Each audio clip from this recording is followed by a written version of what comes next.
Yum, yum. Crispy on the outside, creamy on the inside.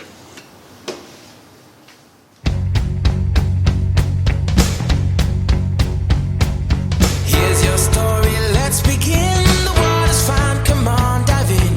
The future's here, it's right before your eyes. Step by step, you're on your way. Welcome to a brighter day. Don't you know it feels good to be alive? You could be alive. So I've been asked, how do you make the arepas that you make? So let me show you. You get a bowl. I've got some warm water. I've got sweet corn, about this much, and maíz blanco.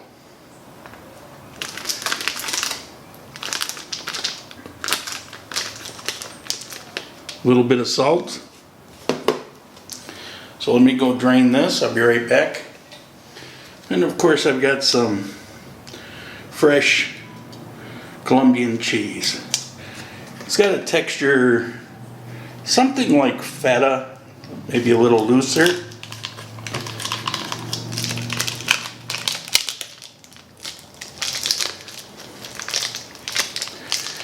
Yeah, steak knife isn't the ideal for this. And I'll use maybe that much. I don't really have a set ingredient quantity for this. So we're going to take this and I'm going to put in, about that much. How much is that? That's probably about 2.5 cups maybe. And I'm going to put in the corn. Don't let that one get away. And this cheese, we're going to break it up. You see, when I say it's like feta, this is what I'm talking about. It doesn't taste like feta. It tastes like, well, in the US we call it farmer's cheese. It's just a fresh cheese.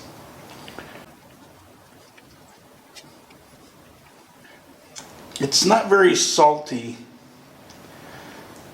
So if you're not using this cheese, if you're using another cheese, consider the salt content before you put in the actual salt.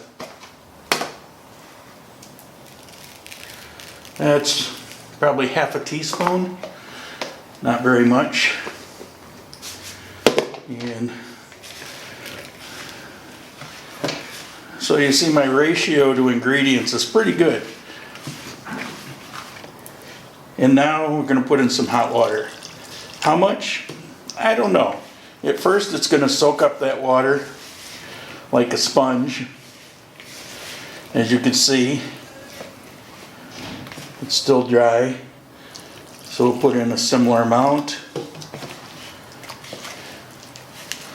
Now it's getting a little wetter. But you still got some dry areas. This will continue to hydrate. So we're going to put in a little bit more.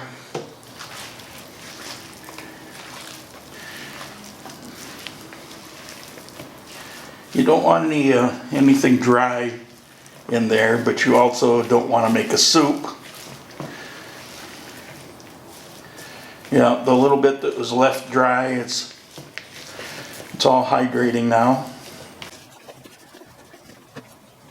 That feels about right. Just throw just a splash more, and I'm going to let it sit.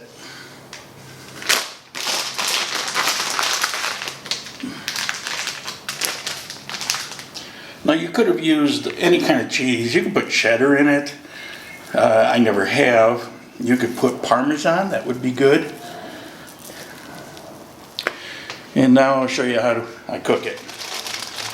Now in the frying pan, I put in a fair amount of butter.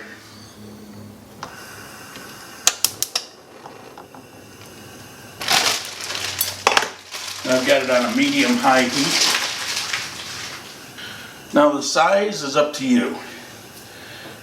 That's a pretty good one. 1 or 2 of those in the morning, and that's a pretty good breakfast. And how you make it is up to you. Now for me, for myself, I don't care if they look a little rustic, and I'll make it not the thickest I've seen, but I'll give it a little thickness because I've got ingredients in it. Make it like that, and then just drop it right in the butter.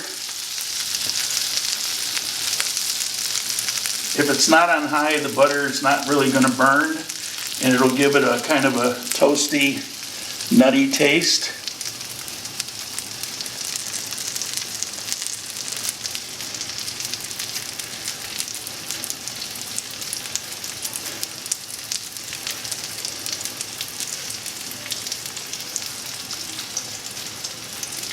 And there goes the other one.